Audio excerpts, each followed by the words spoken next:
So blockchain banter today, we're joined by my old mate Chris Coney. I really wanted Chris to come in and talk about this incredible time we're in at the moment. It seems that we are going through another potential bubble with DeFi like we did with ICO. So I wanted to chat with somebody that we went through it together. So Chris, are you there? I am here, Ash. Nice to be back again. Good to see you. Good to see you. So, I mean, are we in those heady times now of there's a lot of excitement, a lot of people saying terms like 10x, 100x, kind of DeFi, another bubble just starting like the ICO bubble in 2017. What's your thoughts? Well, DeFi is a new word, but I don't think DeFi is kind of what crypto is, I suppose. I suppose DeFi is defined as, entirely decentralized smart contracts on Ethereum, autonomous. I think that's what we mean by DeFi. So I'd say if we are in another ICO style bubble, we're at the very early stages of it. I mean, the term DeFi has only really just started to come into, I say, mainstream consciousness, but I mean in crypto. So I guess what I meant by it is people are using the term DeFi in the same way that people were using the term ICO excitement. So it's become. I get that obviously decentralized finance is a broader thing, but that buzzword of DeFi, DeFi projects, they're the hot projects. What DeFi project is it now? Is it going to 100x? Is it going to 10x? There seems to be that groundswell of excitement out there, and some detractors that I'm speaking to are saying this is just another bubble. It's going to pop soon. I personally think this has got a good way to run yet, and I wanted to sort of chat to you about. Do we think it's going to be different this time? Are there any lessons we can learn? Is this a time of opportunity? And those type of themes, really. Right. So it very much depends on the individual. So is it going to be different this time? No, because you're going to get all the first time FOMOers coming in to the DeFi, and they're not going to learn their lesson yet because they ain't been through it before. They've not been through a stratospheric rise in 1000x gains. They haven't learned that lesson yet. You and I have been through that, right? Haven't we? We were in crypto for several years beforehand. It still didn't prepare us for it, did it? No. But now we've been through that wave. We've got the experience and we'll recognize it the second time round. But there'll be a whole tranche of new users just haven't got that experience, and the same thing will happen again to them. Yeah. So if anybody's kind of coming into this space at the moment, I mean, I'm sure you're studying this stuff as at least as much as I am, just looking at all this raft of DeFi projects, and every time I open Twitter or one of the social media things, somebody's talking about the next one. Obviously, there was this big barter trade one that I was part of, which was, I think that's one of the fastest selling sort of ICOs I've seen since back in 2017. It sold out in like 1 minute at the public sale level, and there was this kind of hysteria again of people desperately trying to get into. I was watching on Telegram, people were like desperately trying to get in, and I just thought, wow, this all smells a bit familiar to 2017. So we went ICO, and then we went IEO, initial exchange offering, which was supposed to bring some kind of quality control, I'd say, to the initial coin offering. So that was kind of good. The difference with DeFi, you don't even have that, do you? Right. Yeah. So I suppose it's similar to an ICO. If someone wants to raise funds, I'm not going to single anyone out in particular, but all these DeFi projects have a token. So that often trade on the platforms they're launching. So that's one way of raising money, I suppose. If you can get your token trading, and that was the key with ICOs, wasn't it? If you could get listed on an exchange, then the price could rise, and then the founders could generate some income. Well, it doesn't even rely on the ICO thing or the IEO thing anymore. If you launch a DeFi-oriented smart contract, think about YAM, for example, as soon as people start trading it, if you as the founder have got some founders tokens pre-mined, whatever you want to call it, you can sell them on a decentralized, and there's nothing anyone can do about it, right? Yeah. It's the same problem. Is how do you know? I'm not actually trying to keep up this time because so much time got wasted during the ICO days because you just did not know what was what. So I'm not FOMOing into anything this time. If I miss the YAM pump, if I miss this, I don't care, right? I'm going to wait for the initial rise and fall and then see what sticks, and then I'll look into it. Yeah, I guess that by that stage, there is the seeds of thousands of seeds have been scattered, and you're sort of looking for the ones that have started successfully to develop some roots, as opposed to cut and shunt approach. Yes, well, I mean, principles still apply. So if I were going to attempt to participate in the whole DeFi FOMO, well, you'd follow the seed scattering approach. You'd take an amount of capital, and you would split it into equal parts, and just put it all over the place without much research, right? Because then you're literally, the risk manager built into your strategy. It's got nothing to do with your research per se, and then you just scatter it in tiny pieces everywhere. And if 1,000x is, and you invest in 100 projects, you're still up overall. A symmetrical investment strategy, I guess, which is I suppose so. Yeah. If you made 100 investments, whatever you call them, if you made 100 investments and got one that went 1,000x, you've made 10 times on your money, even though 99 of them failed. Yeah, we talked before that's about kind of crazy math, isn't it? It is. That is crazy math. I mean, we were talking before about Uniswap, and I was saying that it kind of, to me, it feels like it's the new sort of wild west of decentralized exchanges. But you quite correctly pointed out that in terms of Uniswap itself as a tool is really efficient and works really well. It's a tool. Yeah, it comes back. It's the same old. It's the same old argument about does the use of the tool.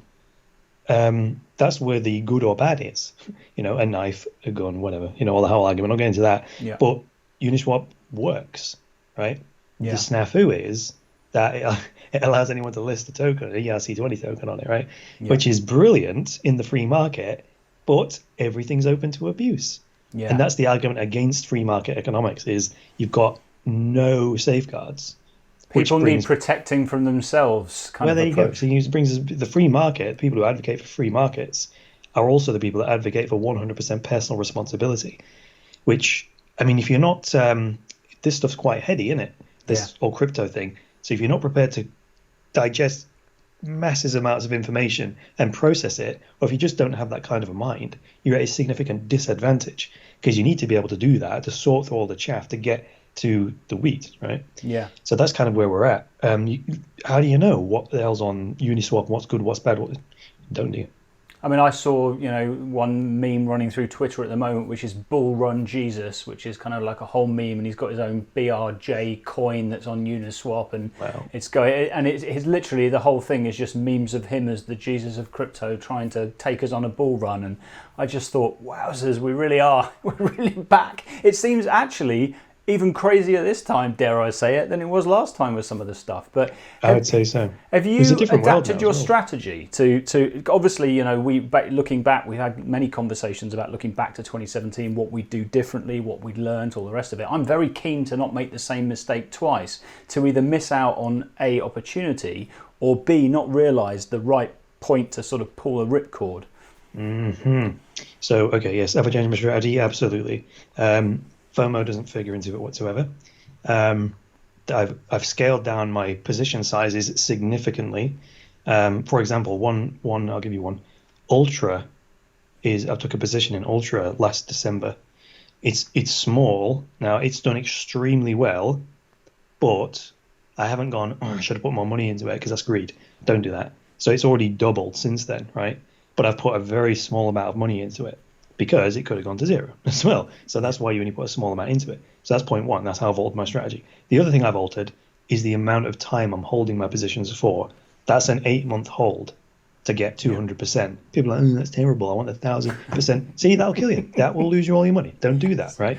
But that's kind of, you got to learn that, right? And maybe you have to lose all your money a couple of times before you go, hang on, should I change my strategy? Yeah. Now, I didn't lose all my money in the ICO boom. I lost quite a bit, but I came out with it slightly more than I went in. So that's fortunate. Yeah, similar. I think we were both lucky that we were in quite early, as opposed to the people that came in sort of early 2018 and got truly wrecked. I mean, I think one lesson that I've learned is I was actually involved in one of these kind of DeFi ICOs recently, which actually 10x'd immediately. I was in on the private sale and it came public so at 10x. Now, I would have traditionally in the past been like, oh my God, it's going to the moon, and held it. I sold 75% of it for a big profit and basically put the rest into the moon bag of kind of if it happens, it happens. And I felt sort of that was for me quite a good balance, as opposed to like the big one for me was always Populous. I bought into Populous at the start in 2017. I got in on the pre-ICO. I had loads of them. They were worth hundreds of thousands at one point. What I was thinking, keeping hold of them when they were at $60 a coin and we bought them for 25 cents, I don't quite know. But I'm not going to make that mistake again, that's for sure.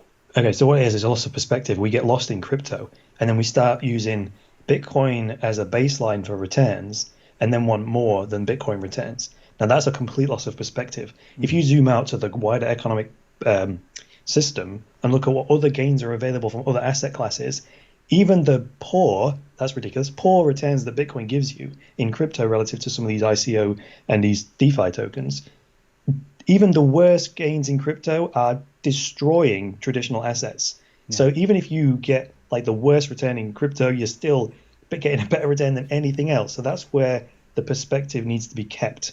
You know, you don't need to FOMO in crypto, right? Even if you just dollar cost average into Bitcoin, you'll do all right, right? But people, that's not enough. That's what will get you, right? And that's coming back to the DeFi thing. That's what's going to be there, because that's kind of human nature, I suppose. I think the other thing is, one thing that we both know, Mike from Trading Channel, the other one thing that he says is a lot of people don't put this stuff into real world value. A lot of people I interviewed in the documentary also said these things were like poker chips. It wasn't real money. It was just tokens, a few thousand tokens of this, a few thousand tokens of that. What I've started to try and do recently is go, okay, $500, that's a nice weekend away somewhere. Or, if you make $500, that's paying the rent, or that's food for this month, or as opposed to just thinking it's this percentage of magic beans that might be more or might be less, and trying to turn it into real tangible things. Right. So that's exactly. So that's where you sort of need to identify whether it's a realized or an unrealized gain. An unrealized gain is not a gain at all. Yeah. Until it's realized into some kind of value, whether it's a holiday, paying off some debt, paying your house off, whatever. I mean, what do you want the money for? Money is only a means to some sort of end, I suppose. And all this crypto stuff is money. Here's another thing I've modified. This time around, I am doing what I teach in my trading course, which is to trade in and out of Bitcoin. And you almost use, because if you assume that Bitcoin is going to be the safe haven asset, well, wouldn't you want to stack as many sats as possible? So by trading with a small amount of Bitcoin from a long-term hold and going in and out of altcoins, right? That's how I'm measuring my return on investment, is from BTC to BTC. Gotcha. Because if I believe long-term the trend of Bitcoin will be up, then I'm just trying to edge that, tip on the scales a little bit, and make sure that I get more Bitcoin at the end of that run. Compounding, stacking sats, basically. I suppose. And I'm using interest-bearing services as well. Yeah, because that's the other thing that's really interesting is, in this DeFi world, there are lots of ways to earn through your crypto, which is, I mean, I haven't got into things like yield farming yet. Some of that stuff just blows my mind. But even just traditional things like, crypto.com, okay, I'll tie those assets up for, a month or ongoing and earn, 8% per annum through it. I mean, yield farming. You know what arbitrage is, don't you? Yes. That's what they mean. Yield farm is just a stupid word someone's come up with. It just means taking advantage of price differences, right, which is age-old economic strategy. You find a yield over here and a lending interest over here, and you bridge the gap and take the difference. It's a carry trade. That's been in forex and stock trading since I learned it. But it's amazing how it's been mystified as this term, because the amount of YouTube videos I see talking about yield farming and this and that, and it just passed over my head completely. But check this out. We used to do it in forex. Like you'd look at borrowing rates in Japan, right? And they'd be like 0.5%, and you'd look at savings rates in say Australia at 6%, and you would borrow yen, convert it into Australian dollars, deposit it, and keep the 5.5% difference. That's basically what's happening now. There's nothing new under the sun. It's just now in crypto instead. It's been repackaged under magical crypto. Yep, exactly. So people think it's new. Like, oh my God, get into this yield farming thing. I'm like, what are you talking about? That's what we've always done. Yeah. Well, last thing up then, I guess, is magic ball, crystal ball time in terms of where do you think we are at the end of this year? I mean, again, not talking about price necessarily, but do you think we're sort of coming out of 2020 with some of those rough, bare years behind us and more optimism for mainstream adoption? That's two questions, really. I think, well, based on what I'm doing, the worst of the bear market is probably gone. Where are we now? We're back to sort of where we were last May, June time in terms of Bitcoin price. We're closing on 12K again. So if we can break those highs, that's a very, very good sign. So that's that. Real world adoption. That's the other question. So DeFi is testing that again. Network capacity remains a problem. Yeah. So everyone was firmware into YAM, and that clogged Ethereum, and there we go again. That was a problem why people couldn't get into ICOs. That was why we went for IEOs, because it was off-chain fundraising. That problem's still there. Right? Yeah. Demand way outstripping supply. So that's not to say that they haven't scaled. It's just to say that demand is still outstripping supply, which I suppose is a better problem to have. More demand than supply, rather than not enough demand. Yeah. And I know Vitalik went on record recently and said that, ETH2 is actually a lot harder than they thought it was going to be. It's kind of, that's like that you're on a bullet train and you want to change the engine in motion. Yeah. Like, good luck with that, right? You have to change the jeepers, creepers. That's basically what they're saying is what we'll do is we'll come alongside it with another train, and everyone can jump over and let that one crash and burn. That's basically the strategy, right? Create a new chain, and then all the smart contracts can go over, and then this one can go forward, ETH 2.0. And I'm like, I don't know about that, but that's their business, isn't it? Now, we've both been sort of bullish about EOS in the past. It lost its shine a little bit for me recently, but are you still, obviously they're poised, a lot of people are saying, to enter this DeFi space with all the tools that are needed to kind of bring it to fruition. Do you think? Yeah, nice segue. So the trains, right? This whole coming alongside with ETH 2.0, you don't need to do that with EOS. You can upgrade the software in situ on the live chain without hard forking, right? It's easy. It's actually built into the very technology from scratch, which wasn't with Ethereum. So I'm not criticizing it, call it a design flaw or what. It's just a different feature set. But the wisdom behind the way EOS is architected in its DNA is expecting major network changes and rule sets to be implemented, although it's software, right? So that flexibility is baked into the EOS technology, which is why Ultra is based on it, is why Wax is based on it. People are launching their own chains based on the EOS.io software. So let's link this into DeFi. The Vigor is the next thing, which is it's going to be, there's already the Equilibrium thing, which is like a collateralized stablecoin, DAI type stablecoin on EOS. That works perfectly well. And Vigor is going to be a DeFi lending and borrowing thingy on EOS mainnet. So that should be pretty good because it won't have capacity issues. Yeah, because it's like you said before, that's really what we need to overcome before this stuff. Because, the idea of DeFi is all good and well, but without, back to your analogy of a train, without some train that can actually cope with all the people on it, everybody's going to be running alongside trying to get on and failing spectacularly. Exactly, especially since all value in crypto is created from Metcalfe's law, from network effects, which is the value of the network is equal to the number of users squared. Okay. What if you hit the capacity limit of the network? You can't onboard any more users, and the value of the network stalls. You hit a ceiling, right? That's a massive problem because you've got all these people waiting to get in that can't get in because the train's full, say. Whereas that's why I'm not just an EOS fanboy because I'm attached to it. I understand it, right? And from a broader perspective, I'm like, I don't know why people hate on it so much, or why it hasn't yet been fully recognized for what it is, but. They're the same thing, I think, to a certain degree. I think a lot of people hate on it because they're frustrated by the fact that it hasn't actually taken off. And also for me, I was just a bit bamboozled by all the chains and just the whole kind of, architecture of it. For me, just got a little bit daunting to even keep track of. I'm with you. But, okay, so I was going to use the bamboo tree thing. So you plant a bamboo tree and it builds a root system for like 5 years. And there's nothing, and you can't really see much above the surface, but you have to water it and care for it. And then it grows like 90 feet in like 6 weeks. And the question is, did the bamboo tree grow 90 feet in 6 weeks or in 5 years? Ah, I like it. That's what EOS is doing. Yeah, I like it. Oh, and if you're not paying attention to the roots, the deep-seated roots, by the time it goes beanstalk, you'll be like, where did that come from? I'll be like, it was coming for a while.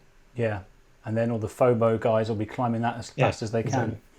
Fascinating. Well, look, it's a real pleasure to chat to you, as always. If you haven't sort of checked out Chris's content, there'll be cards somewhere. Please do, because it's some of the smartest content in the space. It's always a pleasure to chat with him. And thank you, Chris, for coming on board. And I hope that we get to catch up soon. See you soon, mate. Thanks for having me. Fantastic.